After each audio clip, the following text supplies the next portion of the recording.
Okay, super quick update on where I'm at with file info. So I'm going to click a file, and I can say file info. So that calls up this file info dialog box.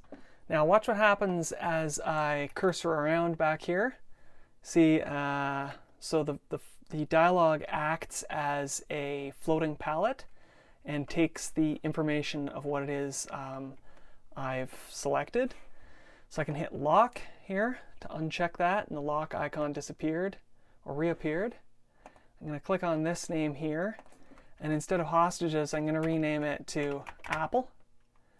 Hit return, and you can see that, look at that, the file directory entry resorted in the background. So I'll change that back to hostages. Okay, boom, replayed. Now check out this status bar down here. If I call it Hessian, it says file exists and the border blanked. So it's just a quick preview of where I'm at. Still a couple of bugs, but looking good.